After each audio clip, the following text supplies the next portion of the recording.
What is going on, everybody, and welcome back to another appreciating comic book art video.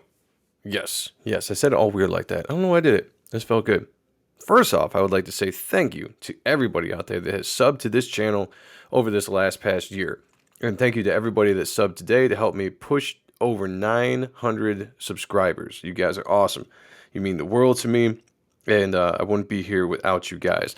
I have been spending a lot of time lately packing, signing, and fulfilling the Reaper Destroyer Ashcan, which is going to be going out here pretty soon.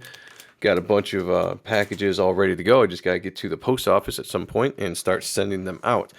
But I haven't done a video in a little while, and the last thing I did was a live stream. So I thought I'd do a really quick appreciating comic book art video on Travis Charest.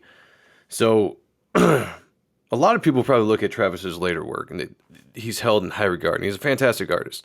Fantastic artist. Not taking anything away from that. But I really liked his early work. I liked the rawness of it. You know, it was a little bit more like Jim Lee, but he also had a few other styles kind of in there as well. But this was one of the books that I remember picking up.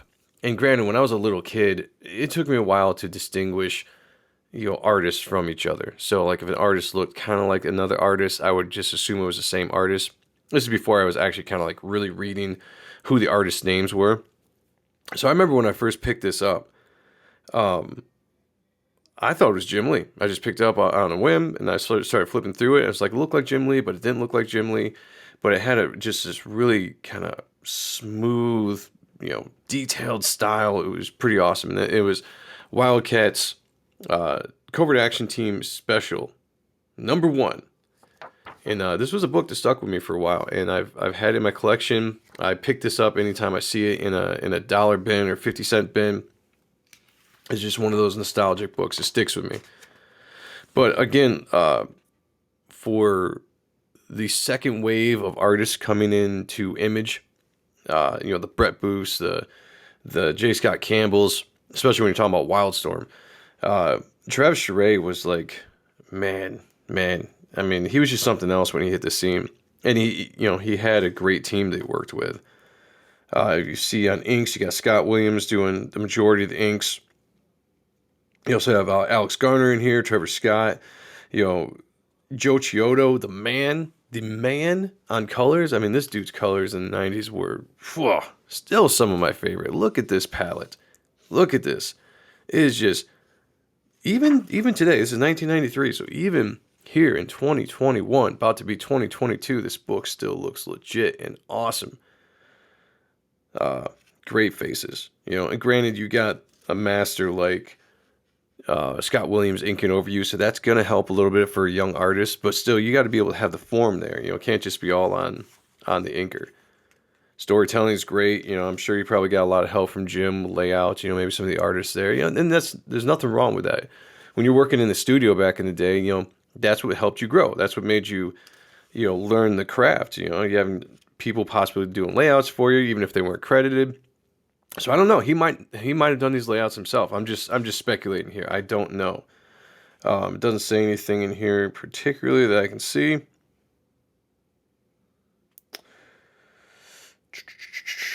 No. Well, no. So this might have been all him, but this just speaks to the talent that this guy is. So this is some of my favorite work by Travis Charest, still to this day. And this book in general holds up. I mean, again, this is a beautiful book to look at. The color palette that Joe Chiodo used in this book just pops. I love the pinks, the reds on this page, just, oh, man. I mean, this is a masterclass on how to make a comic look awesome. Hands down. It just really, I mean, look at that upshot. Hard to do. The glasses compared to where the nose are, maybe a little a little funky, but just well done. Beautiful upshot. Such a hard angle to draw. Void looking sexy as hell. I love how this is kind of ghosted out a little bit. It's not as vibrant because of Void being in like a vision, so to speak. So, it kind of really separates it from the rest of the story until she comes out, and then we return to the vibrant color palette. And again, you guys are seeing what I'm seeing here. Just look how this just pops off the page. The reds and the blues and the purples and the greens. This is a beautiful looking book, and I forgot how awesome of a book this was until I looked at it and I was like, I'm gonna do a video on this, because it's one of those books. If you haven't checked this out, go find this. Get this in your collection. This is definitely something you want to have. Yeah, look at that beautiful form right there. Man, I miss comics like this. I really do. I love doing these videos. I love doing the live streams when we have guests on like John Malin and Dan Fraga, Shelby Robertson, Art T-Bear, having these guys come on and just talk about being in the era of this stuff and just inside stories and just sharing the love of this guy. I love that. I was a huge fan of Grifter too when this book came out. So this was loved seeing his character get more of a top billing in the story. Man, I forgot about that. Whew. What an angle we're seeing behind this whatever this thing is, this robot vehicle. Man, look at the movement. There's some action, there's some dynamic, there's some energy to that page. Love the lighting. Just makes everything pop. The clouds in the background. Chiodo does a great job. But yeah, that's why I love doing these videos, guys. This kind of stuff, man, inspires me, Like, I want to make books like this. Yeah. So I'm not going to lie, I've had a couple of these versions, and this poster was on my wall for a number of years as a kid. It's just beautifully done. I hold this book. This is good. This is right up there with like the Ballistic run, Michael Turner's early work, and just the level of art, the level of colors, right up there with Silvestri's new X-Men run. When I'm talking about like the overall look of the book, it just holds up. It holds up. And that's all you can ask. Paper quality is great. Yeah, this is one of a kind. He knocked it out of the park with this. If I never had to see another comic of Travis after this, I'd be completely satisfied, because this was just so fulfilling. It's just awesome shot right there. Good depth, good flow with the characters. Nice booty shot. Who doesn't like that? Poor baby. Trying to be possessed by a Daemonite. A Demonite? Daemonite? I can't remember what they're called.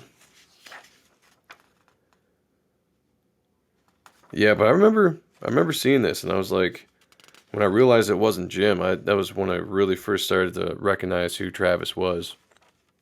And I would say full honest that I like this stuff better than what he did, in the future. Yep, straight up. I prefer this stuff than what he did. And this is just, there's some panels that just stick out, and they remind me so much of my childhood. I remember seeing that. There's the blood, the red blood. Warblade was just a cool character too. Yeah, I could just gush over this book. Yeah, this is one, guys. Find this anytime you can get it. Get a bunch of different copies of this, because this is an awesome book. So this has been Appreciating Comic Book Art. We're looking at Travis Charest, WildCats Covert Action Team Special, number 1, 1993. Special book. Go out and find this. I highly recommend it. If you guys like this channel, please subscribe. Hit the like button. Share on social media. Let your friends know. This is a fun channel to talk about comics, comic-related stuff. Catch me on Wednesdays and Fridays over on Ott and Stuff channel with my co-host Sean Ahrens. And yeah, appreciate it, guys. I will talk to you all later. Peace.